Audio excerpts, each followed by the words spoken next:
नमस्कार, big debate में आपका स्वागत है। मैं हूं आपके साथ दीपक पथौरिया। मध्य प्रदेश का विधानसभा सत्र चल रहा है। विधानसभा की कार्रवाई के दौरान हर कांड सुनाई दिया, जिसको लेकर जमकर सियासत भी हो रही है। चर्चा विस्तार से, उससे पहले देख लेते हैं रिपोर्ट।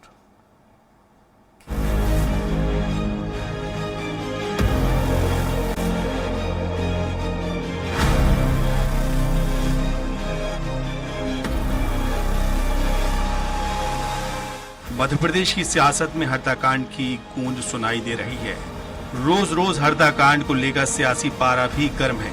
ताजा मामला एक बार फिर से सामने आया, जहां हत्या धमाके की गूंज विधानसभा में सुनाई दी। दरअसल मध्य प्रदेश विधानसभा में गुरुवार को हरदा मामले में जमकर हंगामा हुआ। कांग्रेस ने पटाखा फैक्ट्री में ब्लास्ट मामले की न्यायिक जांच की मांग की, जिसे नहीं मानने पर गुस्साए विपक्षी सदस्यों ने सदन से वॉकआउट कर दिया। हंगामे के कारण स्पीकर ने सदन की कार्यवाही कुछ देर के लिए स्थगित कर दी।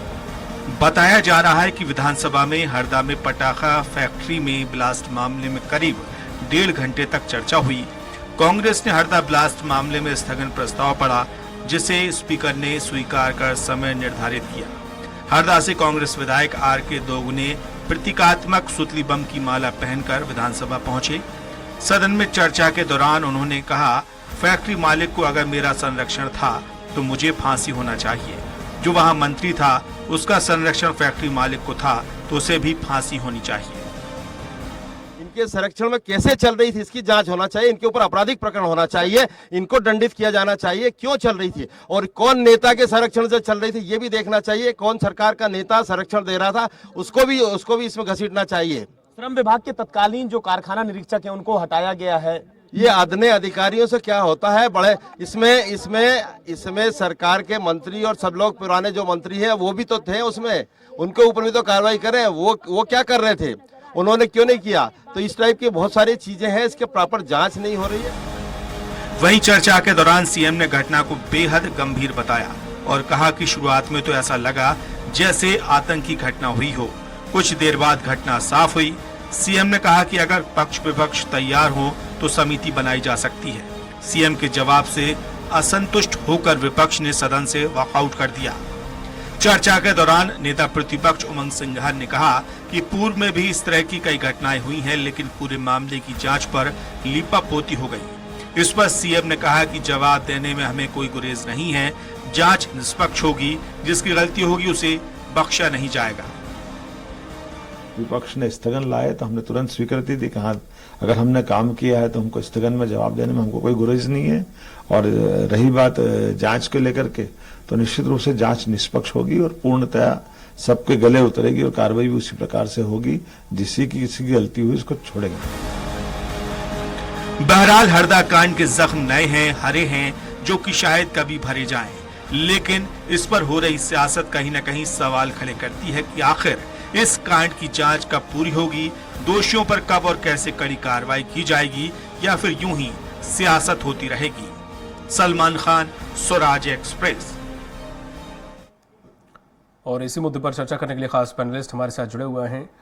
अलमास अल सलीम जी हैं, जो कि कांग्रेस प्रवक्ता हैं। सर, आपका बहुत बहुत स्वागत है। और हमारे साथ मिलन भार्गव जी हैं, बीजेपी प्रवक्ता हैं। आपका बहुत बहुत स्वागत है। और राजनीतिक विश्लेषक आर.के. शुक्ला भी हमारे साथ जुड़े हुए हैं। सर, आपका बहुत बहुत स्वागत है। जिस तरह से सलीम साहब, जिस तरह से जो विधानसभा में स्थगन प्रस्ताव आपने लाई तो स्वीकार कर लिया गया, स्थगन प्रस्ताव पर बहस भी हुई, आखिर फिर वॉकआउट करने की जरूरत क्यों पड़ गई? कहाँ ऐसा मौका आया जब आपको सरकार के जवाब से संतुष्ट नजर नहीं आई, या फिर आपने ये समझा कि अब इस पर ज्यादा चर्चा नहीं हो सकती है, क्यों वॉकआउट कर दिया गया? कहाँ दिक्कत या समस्या आ रही थी?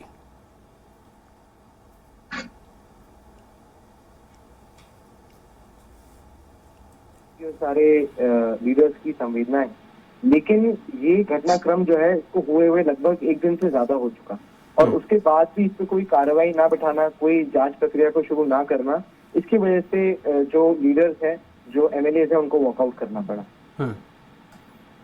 ठीक है मिलन जी। जिस तरह से जो ये कांग्रेस मांग कर रही है कि पहले के भाई, अभी ठीक है, अभी सरकार आपकी नहीं बनी है जी।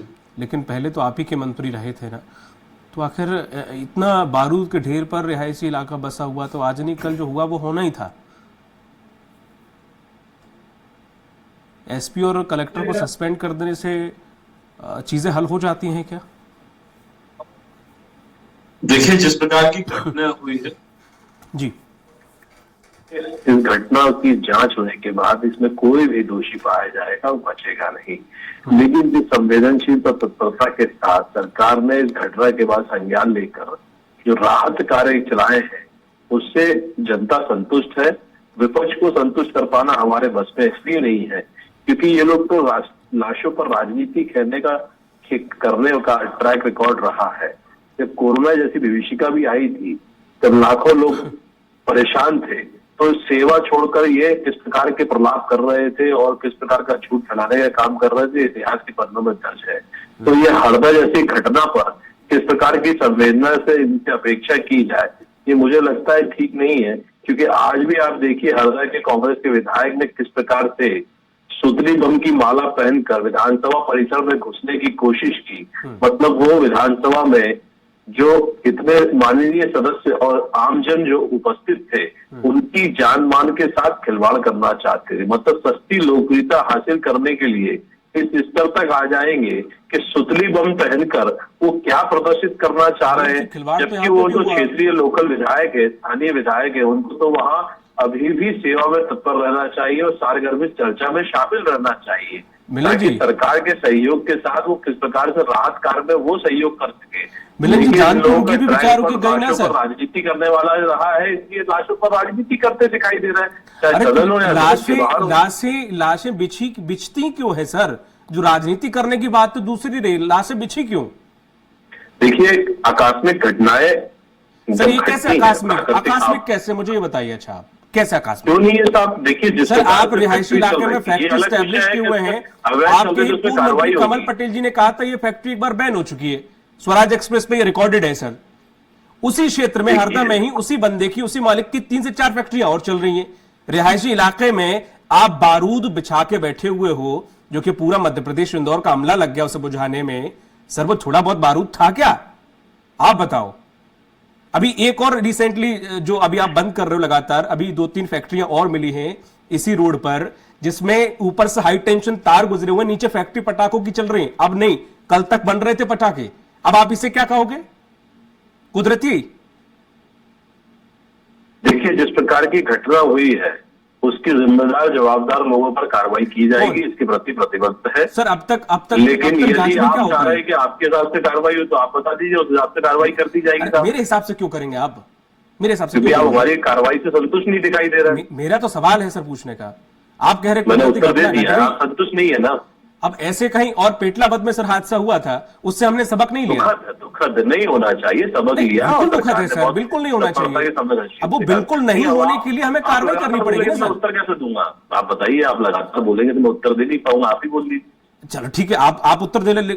उत्तर ऐसा हो सर जैसे संतोषजनक हो। ठीक है, आप दीजिए। नहीं, संतोषजनक होना पड़ेगा ना। यदि कार्रवाई हुई, सरकार ने कार्रवाई नहीं की, तो लिहाज नहीं दिया, उचित समय पर कार्रवाई नहीं की, तो आप बताइए। नहीं, ठीक है। अब आप कह रहे हैं कि अब आप कार्रवाई करेंगे। कार्रवाई करने के बाद एसपी और कलेक्टर आपने सस्पेंड कर दिए, उसके बाद और 2-4 लोगों को सस्पेंड करेंगे या कार्रवाई होगी उसके बाद सर? फैक्ट्रियां तो सर संचालित हो रही हैं। अगर ये हम पहले से ही रखते नजर, पुनरावृत्ति ना हो, इस तरह की पुनरावृत्ति ने, उसके लिए कठोर से कठोर कदम उठाए जाएंगे। माननीय मुख्यमंत्री जी खुद संवेदनशीलता पूरा विषय देख रहे हैं और संवेदनशीलता के क्षेत्र पे मौकाए वारदात पे स्वयं पहुंचे और जो भी व्यवस्थाएं, संसाधन हो सकते हैं, उचित स्वास्थ्य सेवाएं हो सकती हैं, चाहे वो एयर एम्बुलेंस हो या अन्य चिकित्सा हो व्यवस्था हो, उसको लेके सरकार ने बहुत संवेदनशीलता के साथ कार्रवाई की और ये काबिले तारीफ है। क्योंकि जिस प्रकार की घटना घटित हुई, यदि उसमें त्वरित कार्रवाई पर लापरवाही होती तो घटना का स्वरूप और बड़ा हो सकता था, उसके परिणाम और घातक हो सकते हैं। लेकिन सरकार ने बहुत ही तत्परता के साथ कार्रवाई करते हुए उचित स्वास्थ्य व्यवस्था पहुंचाने का लक्ष्य प्राप्त किया। ठीक है, मैं आपकी बात से इससे सहमत हूं कि घायलों के साथ कार्रवाई परिवार पारित के तो की साथ गई, है, समझ में आता है, और ठीक सर। मुआवजे की राशि भी दी गई है, और जो इन पर जो भी संबंधित व्यक्ति है उन पर कार्रवाई होगी, बड़ी से बड़ी कठोर कार्रवाई हो जाएगी, इसकी पुनरावृत्ति ना हो। ठीक है, आर के शुक्ला जी, ठीक है, घटना घट गई, अब बात अलग है, चलो घट गई वो। अब उसके बाद कलेक्टर और एसपी को हटा दिया गया जी। अब उसके बाद जांच बिठाई जाएगी, जो भी जांच में और भी दोषी होंगे उन पर कार्रवाई होगी, क्योंकि अब मुझे नहीं लगता कि ऐसा कभी हुआ है कि कोई मंत्री गया है कभी ऐसे प्रकार के मामलों में जेल, कभी हुआ है क्या? मेरा यही मानना था कि इस प्रकार की जो इन घटनाएं घटित होती हैं, हाँ। और अभी जो स्पेशल रूप से जो है ना हरदा में हुई है, इसमें जिन 3 स्तरीय लेवल पर इन लापरवाही बरती गई है। पहली थी फैक्ट्री मालिक की, जिसके खिलाफ कार्रवाई हो चुकी है। दूसरी थी जिन्हें प्रशासन स्तर पर है, और प्रशासन स्तर पर कलेक्टर और जिन एसपी साहब को वहां से स्थानांतरण करके हटा दिया गया है। अब तीसरा स्तर आता है शासन का। निश्चित रूप से, चूंकि जो मेरी जानकारी में है, पूर्व कलेक्टर ने उस फैक्ट्री मालिक पर एफआईआर दर्ज करने की अनुशंसा की थी, लेकिन उनकी अनुशंसा को नकार करते हुए उस समय के जो भी कमिश्नर साहब रहे होंगे, उन्होंने उसको दोबारा संचालित करने का लाइसेंस प्रदान किया। इससे लगता है कि अब चाहे वो शासन पक्ष के हों या विपक्ष के हों, राजनीतिक संरक्षण प्राप्त था। चूंकि 2 पार्टियों पर कार्रवाई हो चुकी है, अब बचती है तीसरी पार्टी। अब वो सत्ता पक्ष के लोग हों या विपक्ष के लोग हों, सरकार को चाहिए कि जो भी उसमें संरक्षण प्रदान करने वाला था, उसके खिलाफ कार्रवाई करे। चूंकि 3-4 दिन हो चुके हैं, अभी किसी का नाम नहीं आया है, सिर्फ लीवापोती में एक दूसरे के खिलाफ लगे हुए हैं। अभी तक एफआईआर उस राजनीतिक संरक्षण दाता के खिलाफ हो जाना चाहिए था। अगर बीजेपी ऐसा करती तो एक अच्छा संदेश पूरे प्रदेश को भी जाता, और इस प्रकार के जो इलीगल तरीके से फैक्ट्रियों को संचालन कर रहे हैं उनके खिलाफ भी जाता।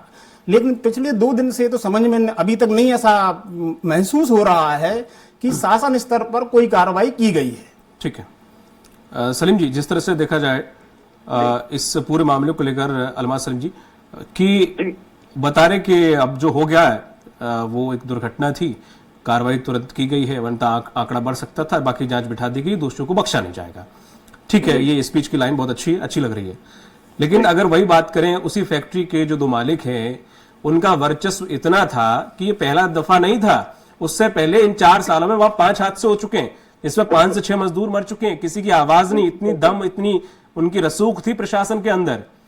लेकिन अब तो ये तो नेचुरल घटना है, घटित हो गई है, तो अब इसमें क्या कर सकते हैं बाबा, आप लोग बताएं।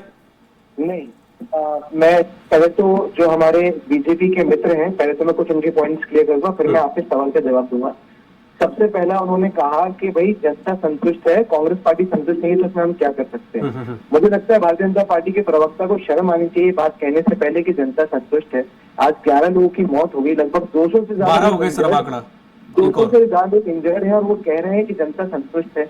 पीएम मोदी ने, ये मेरे हाथ में अभी ये आर्टिकल रखा हुआ है, पीएम मोदी ने 2-2 लाख रुपए जो लोग मृतक हैं उनके घर वालों को देने का अनाउंसमेंट किया है। 2 लाख रुपए में क्या होता है, और मुआवजा देकर क्या वो जिंदगियां खरीद रहे लोगों की जिनकी मौत हो गई, और 2 लाख रुपए जैसी एक छोटी सी उन्होंने हेल्प करने की कोशिश की। पहला तो ये, जबकि पीएम केयर फंड में हजारों लाखों करोड़ रुपए गया है, जनता ने पीएम केयर फंड में दिया है, ताकि जब जब कोई दुर्घटना या कोई समस्या जनता के बीच में आती है, चाहे वो मैनमेड डिजास्टर हो या natural disaster, PM care fund से पैसा दिया जाए। उसके बावजूद सिर्फ 11 लोगों की मौत जिनकी हुई है, उनके परिवार को 2-2 लाख रुपए देना, मुझे लगता है कि जनता का मजाक उड़ाने के से भी ज्यादा बदतर है, पहली चीज। दूसरा, उन्होंने कहा कि हमारे एमएलए जो हैं रोगिले साहब, वो विधानसभा के अंदर वो सुतली उनकी माला पहन के आए। तो मेरा मानना ये है कि वो जनता के चुने हुए प्रतिनिधि हैं, और जनता की बात रखने के लिए अगर वो एक डेमो पीस, एक प्रॉप लेकर आते हैं और इससे रिप्रेजेंटेशन करते हैं, तो इसका हक उन्हें लोकतंत्र देता है, हमारा कॉन्स्टिट्यूशन देता है।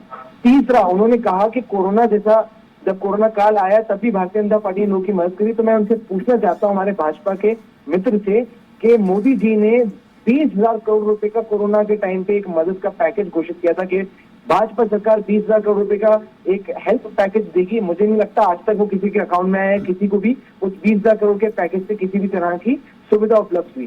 चौथा, आपने मुझसे एक सवाल पूछा, आपने कहा कि भाई वहां पर मौतें हो गई और वहां पे जो 2 मालिक हैं फैक्ट्रियों के उनका इतना वर्चस्व है कि कोई कुछ कर नहीं पाता, लेकिन आपने कहा ऐसा होना था और हो गया और नेशनल डिजास्टर है। नहीं, पहली बात तो ये नेचुरल डिजास्टर नहीं है, ये एक मैन मेड डिजास्टर है। वहां पर आपने सही कहा, बिल्कुल पिछले 4 साल में काफी ज्यादा लोगों की मौत हो गई फायर ब्लास्ट से। और ये फैक्ट्री कोई आज तो बनी नहीं है, ये फैक्ट्री पिछले इतने सालों से चल रही है और भाजपा के संरक्षण में चल रही है। कांग्रेस पार्टी की सरकार जो बनी थी वो मात्र 15 महीने 18 महीने की सरकार थी। उसके पहले भी आपकी सरकार थी, उसके बाद भी आपकी सरकार थी। चलो हम नहीं काम कर पाए, हम विफल रहे, तो आपकी तो उसके बाद 3.5 साल की सरकार थी। आपने क्यों फैक्ट्रियों पे कार्रवाई नहीं की? जब तक लोग क्या मरेंगे नहीं, तब तक क्या आप एसपी और कलेक्टर को हटाएंगे नहीं, तब तक क्या फैक्ट्री को बंद करवाएंगे नहीं। मुझे तो लगता है कि कहीं ना कहीं भारतीय जनता पार्टी के नेताओं का और उनके खुद के मुख्यमंत्री का इसमें हाथ है। वे चाहते थे और उनका संरक्षण जो है फैक्ट्री के मालिकों को मिला हुआ था, क्योंकि वो इससे मोटी आसामी को छाप रहे थे। और आज जब लोगों की वहां पे जब लोगों को, मैं मानता हूँ नेचुरल डिजास्टर नहीं बल्कि लोगों की हत्या है, 11 लोगों की जो मौत हुई और 200 से ज्यादा लोग जो इंजर्ड हुए हैं, वो नेचुरल डिजास्टर इसलिए नहीं है क्योंकि कलेक्टर की नॉलेज में होने के बावजूद, प्रशासन की शासन की नॉलेज में होने के बावजूद वहां पे फैक्ट्रियां चल रही थी। और हमारे भाजपा के मित्र कहते हैं कि जनता तो संतुष्ट है और कांग्रेस पार्टी को दिक्कत है। उन्हें शर्म आना चाहिए इस बात को कहने। अब लोग तो ये कह रहे हैं कि उसमें संरक्षण प्राप्त था। अब कलेक्टर का संरक्षण प्राप्त हो, कलेक्टर को मुझे नहीं लगता कि कोई हित होगा। अब जिसका भी संरक्षण प्राप्त हो, हालांकि जांच का विषय, मैं अपने मुंह से कुछ बोलने से वो जांच का विषय है, वो तो जांच में पता चलेगा। पता चल भी पाता नहीं चल पाता वो अलग बात है, हालांकि जांच का विषय है। अलमास जी, आपने एक बात इसमें पॉइंट रखी कि लोकतंत्र उन्हें ये अधिकार देता है कि प्रतीकात्मक तौर पर वो लटका के गए हैं पटाखे, तो क्या लोकतंत्र ने ये भी अधिकार देता है कि कल को वो आरडीएक्स लगा के, प्रतीकात्मक लगा के जनप्रतिनिधियों के बीच में चले जाएं? बिल्कुल, आपने बहुत अच्छा सवाल खड़ा किया। मैं आपसे पहले प्रश्न करना चाहता हूं कि क्या आपको कैसे पता कि वो एक प्रॉप था जो बनाया गया था सिर्फ दर्शाने के लिए, कि फायर क्रैकर जो 2018 में सर्वोच्च न्यायालय ने बैन कर दिए थे, उसके बावजूद भी उसकी फैक्ट्रियां चल रही थी जिसमें विस्फोट हुआ और इतने लोगों की मौत हो गई? या फिर बाकी आपके तर्क ठीक है एज अ विपक्ष, लेकिन ये वाले जो आप बोल रहे हैं कि लटका के गए पटाखे, तो वो एक कर सकते लोकतंत्र का अधिकार है। ये कोई असली सुतली बम की माला नहीं थी, एक प्रॉप था, सिर्फ एक दर्शाने के लिए था कि फायर क्रैकर्स जो आप अवैध तरीके से बना रहे हैं, इससे कितने लोगों की हत्या हो गई है। ये एक प्रॉप था, कोई ओरिजिनल कोई बम नहीं था वो।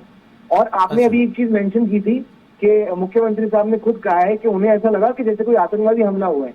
उनको ये बात कहने में भी मतलब वो खुद कबूल रहे इस बात को कि राज्य में भाजपा की सरकार है, उनके संरक्षण में इतने साल से फैक्ट्री चल रही है और उसके बावजूद वो कह रहे हैं कि आतंकवादियों, ऐसा लगा कि कोई आतंकवाद का हमला हुआ है। तो क्या वो ये कहना चाह रहे हैं कि वो आतंकवादियों को संरक्षण दे रहे हैं? इस तरह की फैक्ट्री उनके संरक्षण में चल रही है, उनके राज्य में चल रही है? नहीं, वो तो लगने की बात कही। वैसे और लोगों को भूकंप लगा, उन्हें आतंकवादी हमला लगा, वो ठीक है, लगने वाली बात है। मिलन जी, आप सुन पा रहे हैं? सर, जिस तरीके से हमने अगर सबक लेने वाली बात होती तो हम ये सबक, जब पेटलाबाद में इतने लोगों की जान गई थी, हम बहुत अच्छा सबक ले सकते थे उन सब चीजों से।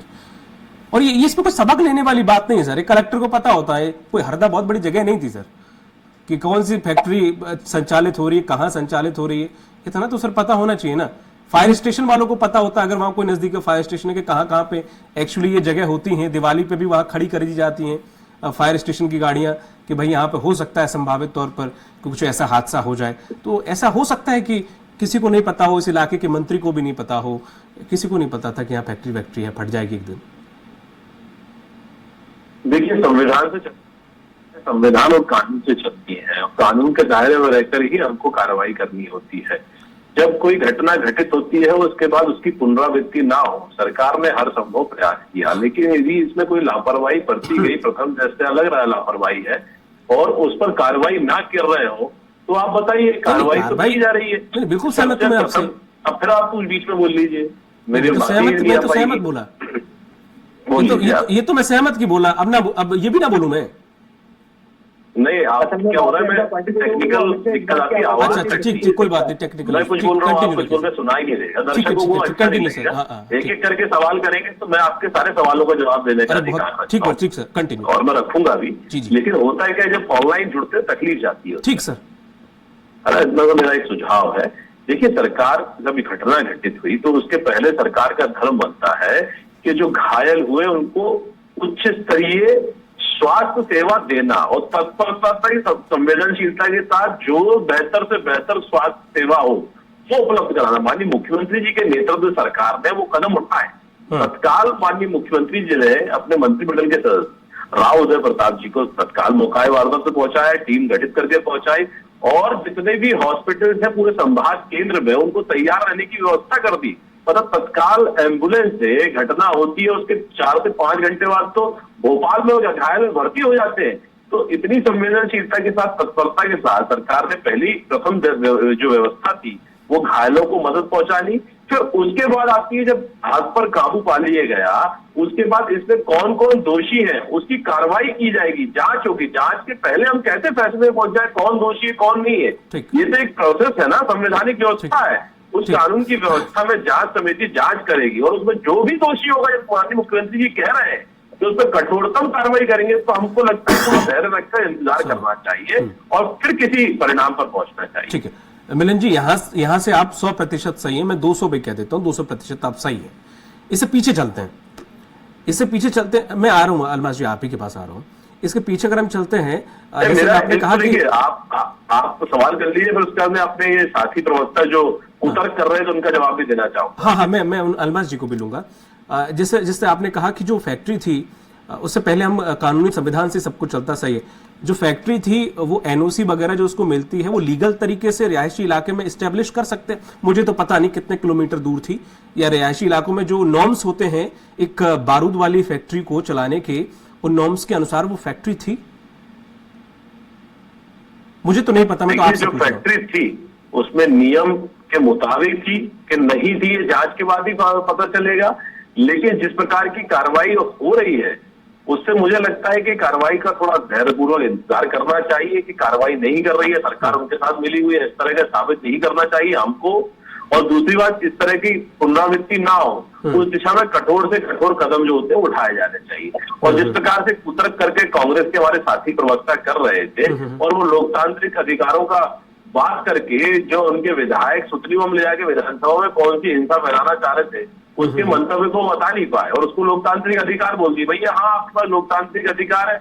जब जब इस देश में आतंकियों को ठोका गया तो आपकी तरफ से ही आवाज आई, जब जब जिहादियों के घर ढाए गए तो आवाज आपकी तरफ से आई। तो अपराधियों का संरक्षण तो कांग्रेस पार्टी करती आई है, बार बार साबित हुआ है। तो ये किस मुंह से अपराधियों की कार्रवाई करने के लिए बोलेंगे? तो ये तो खुद आपराधिक प्रवृत्ति के इनके नेता है, तमाम वक्तव्य है। तो जीतू पटवारी जी की कांग्रेस के जो साथी प्रवक्ता उनको थोड़ा अध्ययन करके आना चाहिए कि कौन से लोकतांत्रिक व्यवस्था, संवैधानिक व्यवस्था में कहा गया कि सुतली बम लेके आपके नेता जा सकते हैं विधानसभा परिसर में, और वो आपका अधिकार है। तो जनता ने चुनकर भेजा है कि आप सुतली बम लेकर जाएं। मतलब आपका इतिहास कहता है कि आतंकी घटनाओं पर आप बढ़ाने पर विश्वास रखते हैं। ठीक है, समय बहुत कम सर बचा है, वरना उत्तर नहीं दे पाएंगे। तो ये शर्म तो आपको आने चाहिए। ये शर्म की बात कर रहे थे। तो इस तरह के हास्यास्पद स्थिति करने पर, जब गंभीर मामला है, संवेदनशील मामला है, उसमें हम सबको साथ मिलकर घटना को किस प्रकार से रोक सके उस पर प्रयास करना चाहिए। लेकिन अलमास जी से उत्तर ले लेते हैं। रिकॉर्ड है वो आप कर रहे हैं।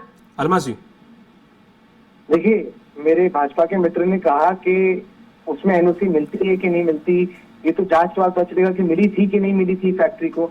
ये मुझे मतलब बड़ा आश्चर्यचकित हूं मैं जानकर के मेरे भाजपा के मित्र को इतनी ही नॉलेज नहीं है कि 2018 में सर्वोच्च न्यायालय यानी नॉलेज तुम कौन होते हो भाई? आप पहले मेरी बात ये तो कानून बताएगा ना, कानून पे कार्रवाई करिए। जो भी बैन कर दिया है। अगर मेरे भाजपा को मित्र को सिर्फ इतनी नॉलेज नहीं है कि फायर क्रैकर की फैक्ट्री को आपको ज्यादा ज्ञान है, नॉलेज हमें तो कम होगी, आप लोकतंत्र में सुतली बम ले जाकर विधानसभा में क्या करना चाहते हो? आज नहीं करना चाहते आपके विधायक? क्या यही आपके विधायक का मंतव्य क्या था? आप स्पष्ट करिए पहले तो आप इस बात को स्पष्ट करिए कि आपके राज्य काल के अंदर, आपके भाजपा के शासनकाल के अंदर फायर क्रैकर की फैक्ट्री एस्टैब्लिश कैसे हुई, जबकि 2018 के कार्रवाई करेंगे, जो भी दोषी है उसके बावजूद छोड़ेंगे नहीं, चाहे किसी भी व्यक्ति को राज्य सरकार छोड़ा नहीं जाएगा। लेकिन आप तो संरक्षण देना चाहते हैं। आपके विधायक का मंतव्य स्पष्ट करिए कि आगजनी करना चाहते हैं वो, या उसकी पुनरावृत्ति करके विधानसभा में भारतीय जनता पार्टी का यही कृत्य रहा। क्या विचार लेकर वो बम लेकर गए थे विधानसभा के अंदर? भारतीय जनता पार्टी ठीक है, समय चूंकि हो चला है, अब समय समाप्त हो चुका है। माफी चाहूंगा, इस डिबेट को आगे नहीं ले जा पाऊंगा। मिलन भार्गव जी आपका, आर.के. शुक्ला जी आपका, और अलमास जी आपका, तीनों लोगों का बहुत बहुत शुक्रिया इस पर चर्चा में शामिल होने के लिए। तो जिस तरह से देखा जाए, हरदा का मामला तूल पकड़ता जा रहा है, और जिस तरह से विधानसभा में ये मामला काफी उठा और काफी गहमा गहमे के बाद यहाँ पे विपक्ष ने वॉकआउट कर दिया। अब देखने वाली बात होगी। हालांकि सरकार ने उसके बाद जिस तत्परता से काम दिखाया वो वाकई कई लोगों की जान बचाने वाला था, वो काबिल तारीफ था। लेकिन सवाल ये उठता है कि फैक्ट्री संचालित कैसे हो रही थी, किन नियमों के तहत हो रही थी। ये जांच का विषय है, देखने वाली बात होगी कि आखिर जांच में क्या कुछ निकलता है। मुझे दीजिए इजाजत, नमस्कार।